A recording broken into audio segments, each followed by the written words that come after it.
Sean O'Malley is officially sober. He put down the weed. He is not partaking in the ganja, the reefer, whatever else you young cool kids are calling it these days. He has rededicated himself to this sport. He is all in on trying to get his title back from Merab Dvalishvili, and we're going to find out if any of that was worth it in just a few days. My name is Angelo. This is We Want Picks, and I'm going to break down the entire UFC 316 fight card, giving you my picks, predictions, and DraftKings Fantasy Plays. But before I do that, I want to expose the biggest scam running in this space. And that scam is the fact that these giant companies are convincing you that you need to spend hundreds of dollars a month to get a leg up on the competition. And that's just absurd. This is SaberSim. This is a company that developed a simulator. And what the simulator does is simulates fights. And then based off those simulations, you can build DraftKings fantasy lineups and do some other stuff. This company has convinced people, they have convinced people that they need to spend $97 a month minimum for the starter pack to have access to a tool like this. But not the only ones running the scam of the century. Roto Grinders has their own scam going right now. If you want to have access to one single sport, and that sport that I have selected here is MMA, if you want to have access to their lineup optimizer and their Discord community, you have to spend $50 a month. It is a scam. They're running a scam. And it's not a scam that you'll spend the $50 and won't have access. You'll have access. The scam is that they've convinced you shit should be this expensive. It shouldn't. Because if you go to WeWantPicks.com, it's $10. $10 for everything. Not just an optimizer or just a simulator.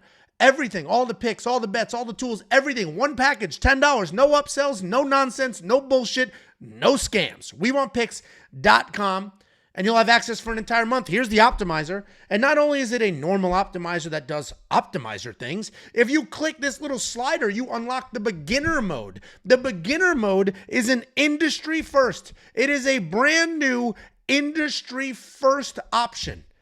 Instead of expecting you to understand how an optimizer works and have you running around like Goodwill Hunting messing with all these numbers, it's just going to ask you a series of normal, logical questions. Like, hey, who are your most confident favorites? Yo, you think anybody absolutely sucks on this card? You don't want them in your lineup? And it's going to ask it in nicer terms than that. You answer those questions and it will just build the lineups for you. Here's that event simulator, the one SaberSim charges $100 a month for.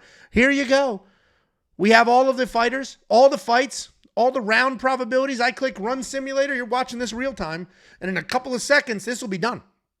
It has simulated the fights 100,000 times, and it is giving you those outputs. Here's the simulations. In the 100,000 simulations, this is saying the times that Merab wins, he loses. On average, this guy is going to score 141 DraftKings fantasy points on average in these simulations. Now, if we take this line and we move it left and right, it'll tell us the probability of going higher or lower on that. But it's not just DraftKings fantasy points. We could also see how many significant strikes it's expecting. And it is saying they expect in the 100,000 simulations, on average, Merab to land about 100 significant strikes. And what makes this great is if you go to your favorite sports book, like DraftKings, Bet Online, any of those sports books that have significant strike lines. Let's say, for example, DraftKings has a significant strike line for Merab Dvalishvili, and let's say it's at 80. So let's move this over to 80, and this is saying, okay, at 80, we are expecting him to get over that, to land more than that 66% of the time. So you can go to DraftKings, you can bet the more on that significant strike line, and you can be confident that 66% of the time that bet will hit. This is one of many tools, and it's not the scam of $95. It's not the scam of $50. We are not scamming anybody into thinking that they need to spend exorbitant, ridiculous amounts of money to have access to leading tools in this space. You want a leg up? You want to have a robot help you? You need some tools? Try to make some money on the weekend? WeWantPicks.com. It's freaking $10. $10 for an entire month. You get UFC 316, UFC Atlanta next week, UFC Baku the week after that, and UFC 317 at the end of the month. All of that, $10, one time. WeWantPicks.com. If that sales pitch doesn't do it for you, I don't know what the hell will. Okay? Damn it. I don't know what will. Let's go ahead and build ourselves a couple of DraftKings fantasy lineups for UFC 316. This is a good fight card. What makes it a little tricky is it's chalk heavy. These big favorites are massive favorites. We have a whole bunch of new matchups, changed matchups, a couple of switcherinos, and a lot of expensive fighters. But let's start at the bottom and work our way to the top. We're going to open up this card with the newest matchup on the card, Marquel Mederos and Choinski. This fight is brand new to the card. Neither one of these guys were supposed to be on this card, and they were both added just the other day. Marquel Mederos was supposed to fight last week at UFC Vegas 107. He got sick. Throwing up diarrhea. Actually, I don't know what happened, but he got sick, and he said, I can't eat, I can't train, and I'm not fighting. So here we are. 7 days later, 100% healthy, ready to go. No impact from the illness that prevented him from fighting a week ago. Now he's totally fine. Totally fine. And you know what? If you buy into that, then he might be worth it because he's a very good fighter. And he's fighting a short notice UFC debut. Marquel Mederos is a really good striker. He's very defensively sound, meaning you're trying to get after him and he's moving out of the way just enough. He's got great striking defense. He's got very good, accurate, clean striking offense. I thought he was going to win last week where he was a pretty big underdog. And now here we are. He's a massive favorite. The only problem is, even if you think Marquel wins this fight, historically, he's not really worth the money. 64 points in the win over Quillan, 58 points in the win over Austin Hubbard, and he did slow down in this fight. As the fight went on, he slowed down. And now here he is. A week removed from an illness that prevented him from fighting, and we have to expect that he's going to be in tip-top shape, ready to go, 100%. He is fighting UFC newcomer Choinski. We have no data or information here because this is his first ever UFC fight. He's a high-level wrestler. He's a 3-time All-American. He wrestled Division III. He's been wrestling his whole life, and he has accomplished quite a few things while doing that. But he's also training at Rufus Fight Sport, the Duke Rufus gym, where the Pettis brothers are from. And they are primarily a striking gym. Obviously, it's MMA and everybody can do everything, but they are a very good kickboxing gym, and Choinski fights like a kickboxer. So yes, 3-time All-American wrestler, but the striking is very, very slick. He comes out there, he gets comfortable, he hits a flow state, he does fun stuff. You watch a tape, he puts his hand on the mat and he throws a head kick. Like, this guy goes out there, has a good time, he's very comfortable. He will strike first, then wrestle if he needs to. He doesn't come out diving at legs even though he's an All-American wrestler. This is pick-wise, it's actually kind of tough because I do think Marquel Mederos is a very good fighter. I do. I think he's a good fighter. He probably should win here. He's the established guy. He's got a couple of wins in the UFC. But I hate the short notice. I absolutely hate the fact that he was too sick to cut weight, too sick to compete, too sick to show up last week. But here he is, 100% a week later on the other side of the country. I hate that. Choinski is also stepping up on short notice, but he doesn't strike me as a guy that gets nervous or starstruck or any of that. I'm actually going to slight lean underdog Choinski here. And he might be worth the shot. Once you're building your DraftKings fantasy lineups and you're over here, if you want to mess with a couple of these numbers here for minimum and maximum exposure, go for it. Absolutely go for it, because I think you should have some exposure to Choinski. $7,300 seems like a pretty fair price to me, honestly, considering all of his accolades and the fact that he is undefeated. Then we have Quillan Salkilld taking on Yanal Ashmouz. This is another tricky fight to break down because Quillan is a very good striker. He uses kicks really well to manage range. He'll work the body, and when you're comfortable striking, then he'll shoot a couple of takedowns. He'll get after it. He can take a shot. I mean, this dude, we've seen him rocked and cracked and hit, and he's just still bobbing and weaving, staying in that fight. So he's a pretty durable dude. Mostly a striker, can wrestle as well. We saw that in the Contender Series. He actually needed the wrestling to get something done there. And he's coming off that knockout win over Angelo, which, you know, you could say it was an early stoppage. You could say, Angelo's just not very good. So, guy called himself the Indian Khabib and then got knocked out in 2 minutes. But the reality is, Quillan Salkilld did get it done less than 2 minutes because he got the quick win bonus, so that's 1 minute. Quillan Salkilld got that done. You didn't really see enough of him to determine how good he is or is not, and he is juiced at $9,400. He is taking on Yanal Ashmouz. Yanal Ashmouz is a proven entity at this point.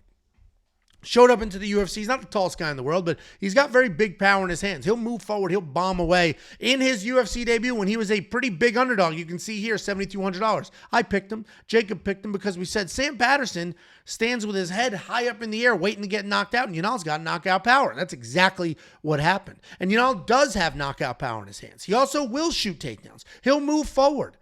He seems to be a pretty durable guy as well. I understand if you want to make Quillan the favorite because of how long he is and how he can grapple and strike.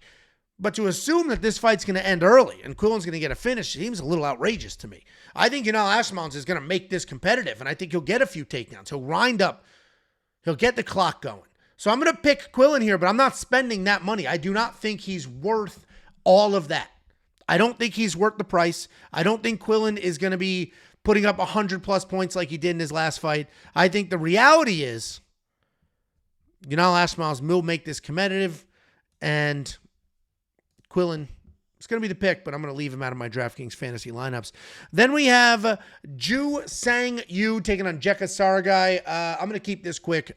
Ju Sang Yu beats the shit out of this guy. He should be in your lineup. $9,500. He'll be worth that money. Ju Sang Yu is a very, very good fighter and a very good prospect. He's got that wide stance with the low hands, but he comes in and out. He moves through the pocket beautifully. He's got power. He's got wrestling. He is a very real fighter. He is a very well-rounded fighter, and he can make a lot of stuff happen. Meanwhile, on the other side of the cage, Jeka Serghei is a one-pinch guy. It's either he lands the big punch or he does not land the big punch. There is no in-between. There is no in-between. Lands, doesn't land. That's it. He's not a very good fighter. You can see him shoot some takedowns every now and then. He obviously has very real power in his hands, and it does connect. He has knocked a lot of people out. 14 wins. I mean, that's not nothing. But they're regional wins, and he's going to be exposed here. I mean, Weston Wilson smoked the dude. I just don't see him getting it done. So, Jeka Saragih, not going to be in any lineups. I would have no exposure to him, honestly, frankly. Then we have Cong Wang taking on Ariane Lipski or Ariane da Silva. Cong Wang, former professional kickboxer. He beat, because that wasn't like a purposeful misgendering, and I know that's a boy haircut, but that was just a slip of the tongue. I'm not trying to be facetious, like, yeah, that's a Jet Li haircut. But that, when I said it's just, you know me, I fumble over my words all the time. That's what I do. I speak too fast. And sometimes my mouth can't keep up with my brain. So Cong Wang was a former professional kickboxer, and she, despite the haircut, beat Valentina Shevchenko in kickboxing. She's got a ton of power. She's got great accuracy. She's a very good high-level striker. That's it. We've seen the evolution. The takedown defense is seemingly pretty good. In her last fight, she took down Brunner Brazil 2 times. So now we're seeing the takedown offense as well. Cong Wang is a pretty well-rounded fighter at this point, still very early in her MMA career. That one and only loss to Gabriela Fernandez, you'll see, was a submission. She almost got knocked out. She got dropped bad and then got submitted. So she's not invincible. She doesn't have a granite chin, but it's not going to matter here because despite Ariane da Silva being a very good striker, which she is a very good striker, she doesn't have that raw power. She's not fast or clean enough to take over, and she doesn't have that massive one-punch power to give Cong a real trouble. The reality is, though, Ariane da Silva is better than people are going to give her credit for. She has basically outstruck every single one of her opponents. She's been in the UFC for a long time, and she didn't outstrike every single one, obviously, but she outstruck most of her opponents. A lot of these losses were because of wrestling. Jasmine Jasudavicius is the perfect example. She outstruck Jasmine.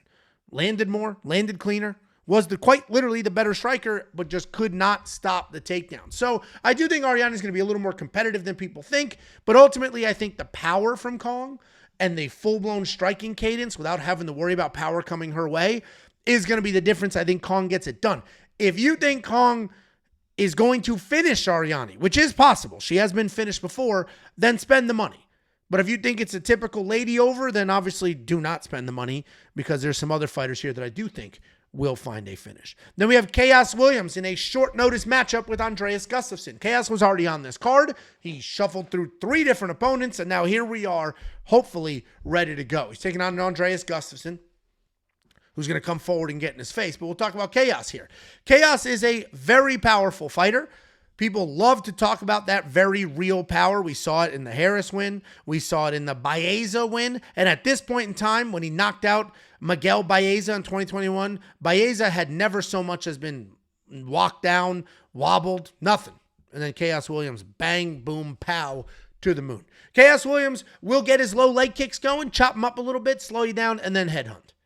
And he is coming off of that loss to Gabriel Bonfim where he was headhunting. Khaos Williams is a good fighter. He is. He's got power in the hands. He'll kick. He'll even come forward and not really shoot clean takedowns. He doesn't have any takedowns in the UFC, but he'll threaten him. He'll threaten him. And it's going to be an interesting fight because he is fighting Andreas Gustafsson. Andreas Gustafsson is making his UFC debut. This is actually his third attempt at a UFC debut. So hopefully this one comes to fruition. He was also supposed to fight last week at UFC Vegas 107. His fight was canceled because his opponent, Trevin Giles, who was stepping up on short notice, apparently fell down and bumped his head while cutting weight. So that fight was canceled right before weigh-ins. That was at a catch weight, I believe, and Andreas wasn't doing a full cut, but the reality is he was cutting weight. He was water loading. He was doing those things. And now here we are a week later going through that exact same process again. That is not good for your body. That is not easy on your body. And we have seen fighters do this in the past, and very few of them look 100%. Andreas is a guy that doesn't give a shit. He will just come forward, get in your face. He will bomb away and try to knock your head off, push you against the cage, try to take you down. He comes everything. Just all at you, working everything, doing everything, anything it takes to win a fight. He does not care. He will absolutely get in your face and work his ass off. Is he skilled? Yeah, there's skills there. Is he technical? No, it's sloppy. It's a mess, but he hits hard and he can grapple. I 100% understand the amount of people picking him to win here. I 100% understand it. I am going to pick Khaos. I do think Khaos just has the better footwork, and I think he's a little cleaner, a little more technical. Andreas has more ways to win, though. Khaos can win a striking match. Andreas can, too, because he has huge power, but also can get this fight to the ground. We just saw Khaos Williams have a little bit of trouble on the ground with Gabriel Bonfim. I think he was full-blown unconscious in that fight. So I'm going to pick Khaos. But this is another fight where if we go back to the optimizer at WeWantPicks.com, I would mess with the minimum exposure. So if we go find Andreas Gustafsson, I would increase this. I would basically mandate that, you know what? I want minimum 10% exposure on Andreas because I want to force him into a couple of lines here. I do think that he can make something happen. Andreas Gustafsson is going to be an interesting guy. Probably better for the division if he wins because he's got a personality. He's fucking wild. But Khaos Williams probably the better fighter at this point in their careers. Then we have a couple of heavyweights, Serghei Spivac and Waldo Cortes-Acosta. Serghei Spivac is a big boy. He's the polar bear, according to his nickname. Polar bear's been a nickname that many people have had. Paul Varland's had it back in the day, and now Serghei Spivac's trying to wave that flag. The reality is he's just a big-ass dude who's going to come forward. His striking's not very good. He's going to come forward, strike you a little bit, try to wrap those big old paws around you, and get you to the ground. That's it.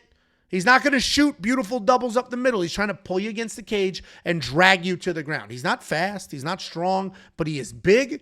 He's got very good grappling. And if he gets you to the ground, getting up on him is going to be a little, not the easiest thing in the world, especially at this weight class.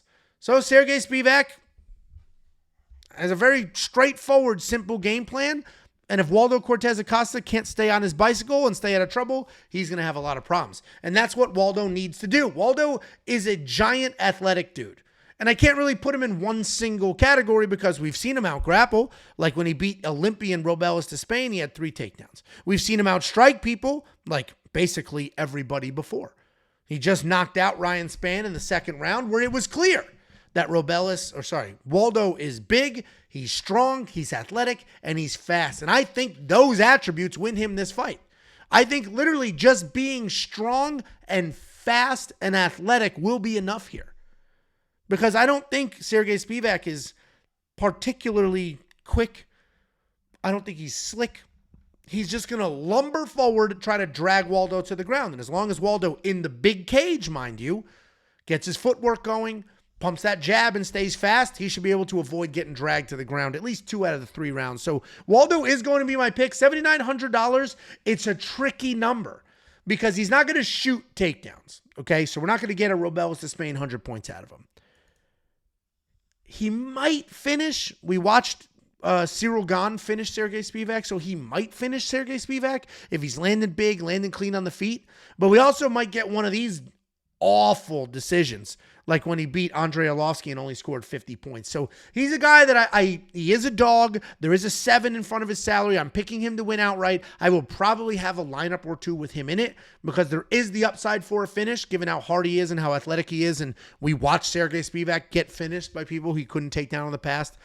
But this, I would not be surprised if he wins a decision and scores just like absolute shit, because he has more than one fight like that. Jared Vanderaa, 59 points, 50 points against Andrei Arlovski. Like, it's happened before. It might happen again, but Waldo Cortes is going to be the pick. Then we have Azamat Murzakanov taking on Brendson Ribeiro. Spend the money. Spend the money on Azamat. He is going to get a finish here because that's what he does. Even in this win over Dustin Jacoby where he didn't get a finish, yes, he only scored 73 points, but he was an underdog in that fight. And he covered his salary. Now, he's 9,600 points, so we're going to need a big performance out of him. We're going to need one of those patented finishes, like over Alonzo Menafield. The Devin Clark finish, the Kennedy and Chukwue finish was, I mean, he kind of found that. That was a gift, if you will. The reality is, though, Azamat Murzakanov is not a big dude, but he is fast, he is clean, he's got great footwork, he's got good power, good speed. He's coming off that knockout win over Alonzo Menafield, where he got hit. He wasn't invincible in that fight. He got hit. And then he worked through it. It kicked into another gear, and he found his own finish. He's taking on Brendson Ribeiro. And Brendson Ribeiro, unfortunately for him, does have a quit button.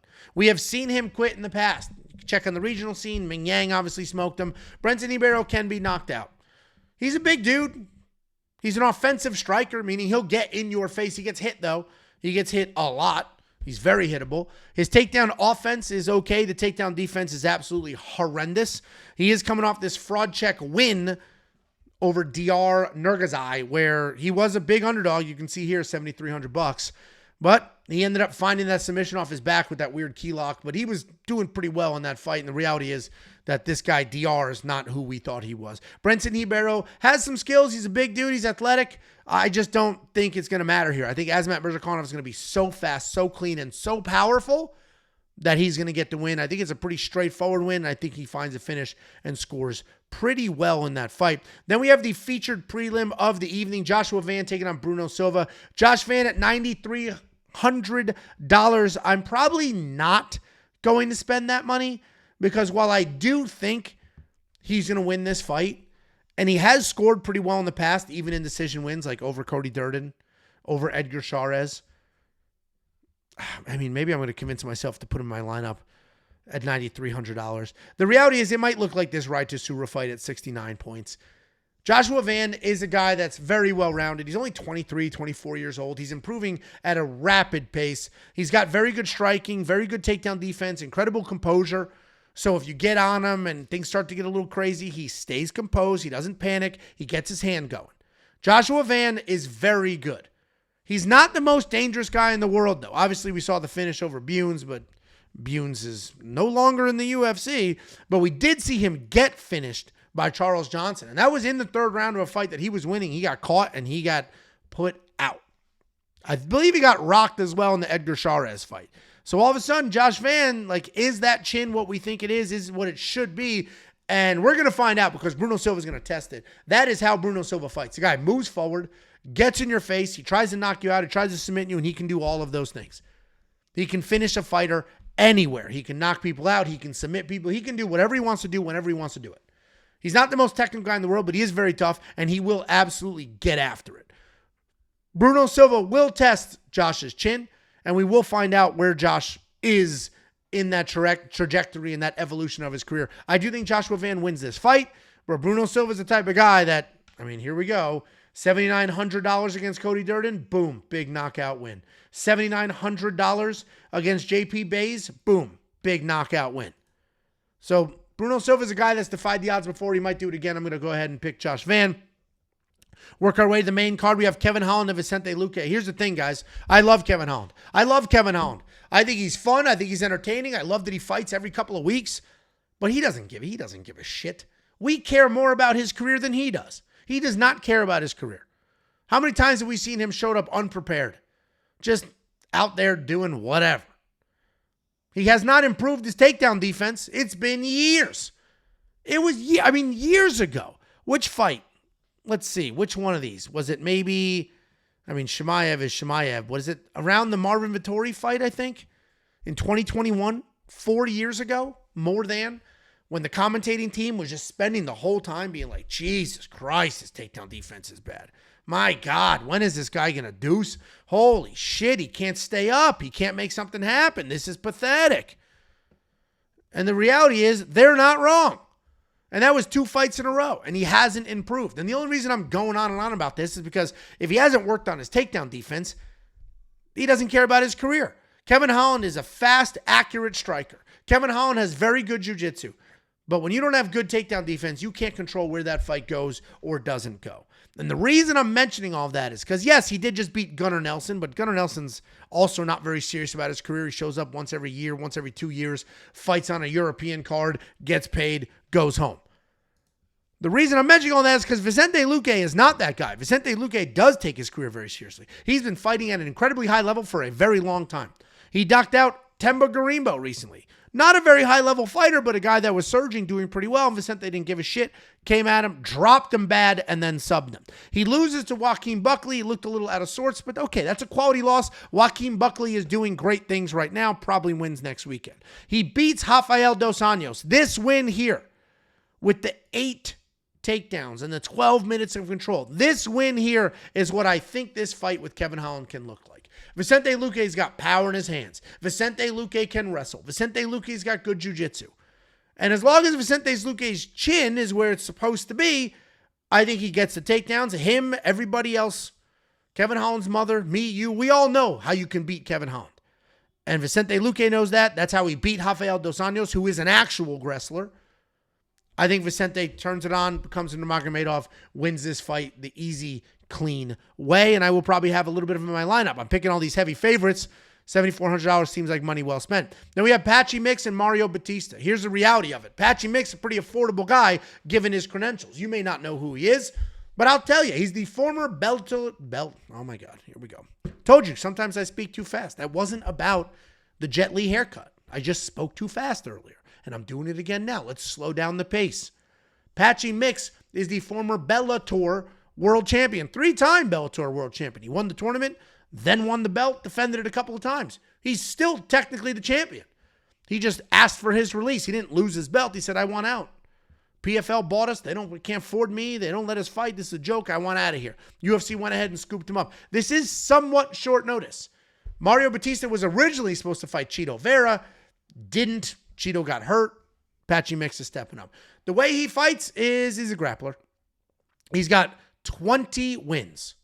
Of those 20 wins, 15 of them are stoppages. Of those 15 stoppage wins, 13 of them are submissions. So you can imagine how good this guy is on the ground. He's not a jiu-jitsu nerd per se. He's not just going to be rolling around on his back doing nonsense. He will shoot takedowns. He will find things in scrambles, and he will strike with you. He is very tall, very long, very lean, and he uses that length to keep people where he wants them. Shoot his takedowns, get things going. Patchy Mix should win this fight. $8,500 is a great price point. But let's take a look at public enemy number 1. Mario Batista beat Jose Aldo, pissed off the world. What a dog shit fight. 7 minutes of control time with 0 takedowns. That means he just held Jose against the cage the entire time. Got outstruck in every striking exchange, failed at every takedown attempt, but somehow won a decision. Pissed off the world. Everybody hates the guy. Seems like a nice guy, but we all hate him because of what he did to one of our favorite fighters. The reality is, Mario Batista is a good fighter. He is a good fighter. But look how he's winning fights. He'll come forward, he's got high pressure striking, and then immediately looking for cage control or a takedown. And I don't think that game plan is going to be very good for him against Patchy Mix, who has phenomenal jiu-jitsu. If he's going to try to hold Patchy against the cage, that's not going to work for him. He's going to create a scramble. Patchy might snatch something up. If he's going to take Patchy down, Patchy's got great takedown defense, great scrambling, and if he ends up on the ground, he's got good sweep submissions off his back. And if Patchy wants to shoot a takedown, he can. So I do think Patchy wins this fight, and I think he's at a decent price point here because of the UFC debut discount. Then we have Joe Pyfer taking on Kelvin Gastelum. This is a rebooked fight. It was supposed to happen at UFC Mexico. Joe Pyfer drank the water, won't admit it, shit himself. Just shitting all over the place. Just piss running down his leg. It was an ugly, sad, disgusting scene. And instead of saying, hey guys, I shit myself because I'm an idiot and I drank the water, he said, I would never drink the water. That's ridiculous. Mexico's a filthy dump. And he said horrible things about Mexican people, even though he's the asshole who drank the water. Anyway, nobody likes the guy, but he can fight. He's got real good power in his hands. Great power in his hands, really. He's a very good striker. He can offensively wrestle as well. Joe Pyfer's a guy that can make a hard fight for a lot of people, but he is going to be in a hard fight here. He can shoot some takedowns. We've seen it in the past, like the 3 against Abdul Razak Al Hassan. He can knock people out like we saw against Marc-Andre Barriault.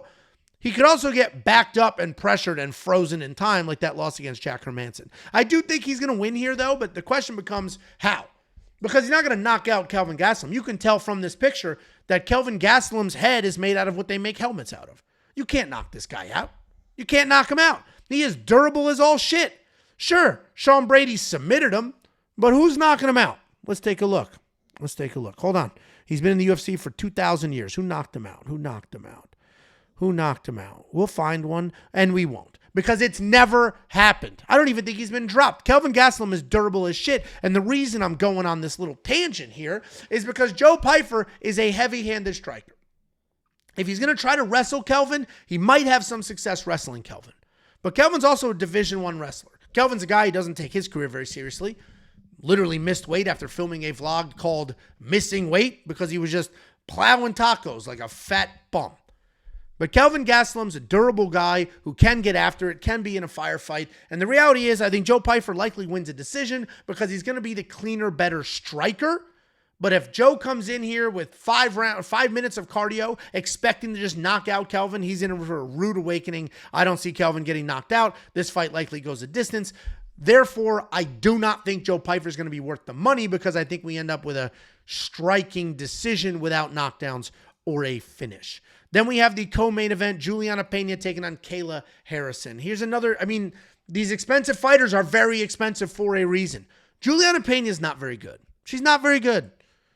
Anybody who is picking Juliana Pena to win this fight will not mention a single skill that she has. They'll just say, she's tough, she's durable, look how she beat Nunes. They won't mention any skills.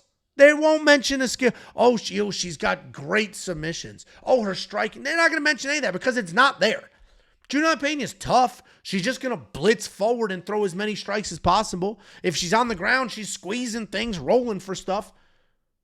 But she's not very good. What's her best thing? She's tough. That's it. She's tough. So, is there a world where she takes a world-class beating and then pulls off a win later in the fight like she did against Amanda Nunes? That world does exist. We saw it happen. Amanda Nunes beat the shit out of her. Couldn't get her out of there because she is so tough, and then she pulled it off. But this is a very different fight because Kayla Harrison's a different animal. Amanda Nunes is better and more well-rounded than Kayla Harrison, but Kayla Harrison is amazing at one thing, and that is judo. Kayla Harrison is a 2-time Olympic judo gold medalist, the most accomplished American judo fighter or practitioner, judoka, of all time. And I think we're going to see that here. I think she'll get the takedowns. I think she'll have the control. I think she'll be prepared for 25 minutes. She is a world-class athlete. Is this a hard weight cut? Absolutely, without question. Kayla Harrison is fucking massive. But I think she'll make the weight, as she always has.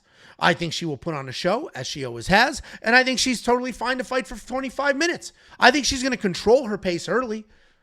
She's at a great gym and American Top Team. They will have her well prepared. She will be good to go. I think Kayla Harrison is totally fine in this fight. I think she wins this fight. The question will become, how many points does she score? Well, she scored 85 points in 3 rounds against Ketlin Vieira. If we add 2 more to that, she'd get around 100. If she finds a finish, then obviously quite a bit more. I don't think she will find a finish. So Kayla Harrison might be the one to fade at $9,700. When she score around 100 points. And we have some of those other fighters at like $9,400 that could probably win by finish. And then we have the main event of the evening, Merab Dvalishvili and Sean O'Malley, $9,000 for Merab. This guy covers his salary. He covers his salary, 120 points, 137 points, 111 points, 167 points against Petr Yan, 164, 108. The only times he isn't covering that salary is a 3-round fight against Jose Aldo, where he could not take Jose down because nobody can. And years ago, 5 years ago, in a 3-round fight against AJ Dobson. Other than that, this guy is flying high with the points, and I think we have more of the same here. I think Merab Dvalishvili is going to score basically what he scored last time, if not better. I don't think enough has changed. Sean O'Malley's talking, I had a hip injury. I don't smoke weed anymore. It's all clean now. The guy's simulating walkouts in his gym. I think that's just a whole lot of nothing. I think it's a whole lot of nothing. Merab beat Sean O'Malley with insane forward pressure, nonstop takedowns. That's how he beat him. And I think that's how he beats him again. Now, if you are in the yes, Sean O'Malley had a hip injury camp, well then great news. Because he's going to fight with his normal color hair and no weed in his system whatsoever. And maybe that matters. Maybe it does. Maybe the hip was the reason he couldn't defend the takedowns. Maybe the hip was the reason that he didn't have much success in that first fight. Or it's more the same. I do not think Sean O'Malley's going to win this fight. But if you do, then $7,200 is a phenomenal price point because he was $7,300 against Aljamain Sterling. Caught Aljo coming in a little sloppy, scored 91 points because in the second round, knocked him out, finished him. It could be more the same. The first time he fought Merab, leading up to that fight, I said this might look like the Sean O'Malley fight. Merab's been, or the Aljamain Sterling fight. Merab's been dropped before. Henry Cejudo had him wobbled. Like, Merab gets hit. He was almost finished. Almost put out there years ago by Marlon Moraes, and he just managed to stay in his ice skates and circle and flop all over the place, regain his composure, and win that fight. Same thing could happen here. I am not on the Sean O'Malley side, so I'm not picking him. I am on the Merab side. I think this is quite literally more of the same. And I think he's going to win this fight the same way he won the first fight, if not better. Therefore, he is worth the money. Guys, go to the freaking website. You'll get the DraftKings Optimizer. You'll get the event simulator. You'll get all the picks, all the bets, everything for $10. It's $10 for an entire month. UFC 316, 317, the 2 fight nights, all of it is included for $10. WeWantPicks.com. Click Become a Member at the top. Look what the hell these bums are doing. $97 a month. $97 a month. $97 a month for a fight simulator where we have it right here included in the tent. Does all the same shit, if not better, because we're the only ones that have this movable line that'll tell you what the percentages are to go over or under those numbers. And we're the only ones bringing in underdog fantasy points, prize picks fantasy points. We're the ones bringing in 10 different data points that you can work with. We also have the DraftKings Optimizer, and we're the only ones on the planet with this beginner mode that's asking you questions instead of expecting you to understand numbers. We built the best product on this planet in this space. That is an undeniable fact. You can hate me because I talk fast and have a little bit of an accent. Can't hate on these tools, can't hate on the website. WeWantPicks.com, click Become a Member. It's $10. We're not some giant, greedy bullshit corporation. We're a couple of guys trying to live our dreams. I appreciate every last one of you. Good luck this weekend.